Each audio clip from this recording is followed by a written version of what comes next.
রাসূলের জন্য জীবন দেব, এটা দিবালোকে প্রকাশ্যে ঘোষণা দিই। আমরা গোলাবাড়িতে মাছ স্বীকার করবো না। আমরা যে প্রশাসনকে বলছি দায়িত্ব আমি নিয়ে বলছি, ফাঁসিতে দিবেন, কিন্তু রাসূলের খুনিকে, রাসূলের কুস্তাককে হত্যা করতে পিছপা হবেন না। মাত্র 15 দিনের সময়।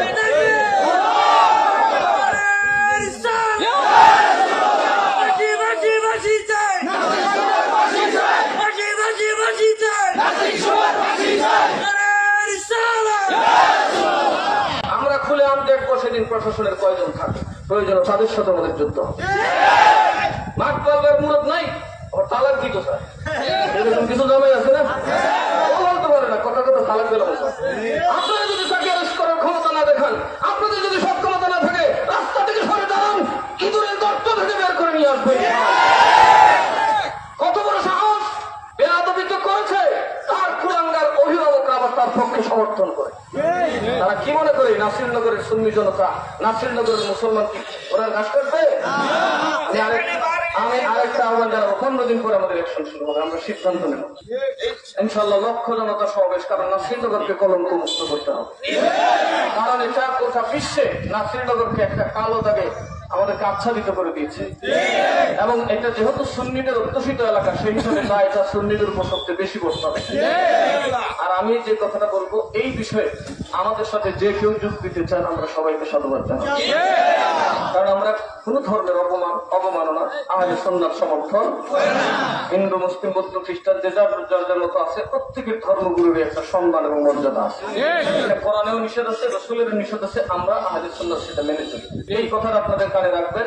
আর 15 দিন আপনারা প্রচারণা চালান, আমরা আহলে সুন্নাত ওয়াল জামাত বসবো, আর কেউ না গেলে আমি এক হইল রহমান। কারণ আর কার কতটুকু ক্ষমতা আছে আজকে দেখাই দিতে হবে। এদেশে বাস করতে হলে রাসূলকে গালি দিয়ে বাস করা যাবে না, এই জমিনের উপর থাকতে হলে রাসূলকে গালি দিয়ে থাকা যাবে। আপনাদেরকে একটা শেষ কথা বলি, আমরা হয়তো মাসালা জানি, ইতিহাস জানি, রাসূল যখন মক্কা শরীফ জয় করলেন, সব মানুষকে মাফ করে দিয়েছেন। 5 জনের ব্যাপারে বলেছেন তাদের কোনো ক্ষমা নাই। এরা কারা ছিলেন জানেন? যারা রাসূলকে গালি দিয়েছে। এর ভিতরে একজনের ব্যাপারে সাহাবায়ে কেরাম কনফিউজ, কারণ সে কাবা শরীফের গিলাফ জড়ায় ফেলে। তো কাবা শরীফের হেরে তো মশা মাছি মারা নিষেধ, যেখানে রাসূল আল্লাহ এবং রাসূল নিষেধ করেছেন, হারাম করেছেন, তাহলে মারবে কিভাবে? সে কাবা শরীফ গিলাফ জড়ায় ফেলে এটার ভিতরে ঢুকেছে। আল্লাহ রাসূল বলেন আমার গোস্তাখ সেখানেই হত্যার উপযুক্ত, কাবায় কাবার গিলাফ সহ তাকে হত্যা করতে হবে। রাসূলের গোস্তাখ যেখানেই যাক তার কোনো ক্ষমা নাই, তার কোনো ক্ষমা একটাই পথ, রাসূল যদি মাফ করে, যেহেতু রাসূল এখন নাই, সুতরাং তাদের নিঃশর্ত মৃত্যুদণ্ড যে কোনো মুসলমান প্রতিষ্ঠা করতে পারে।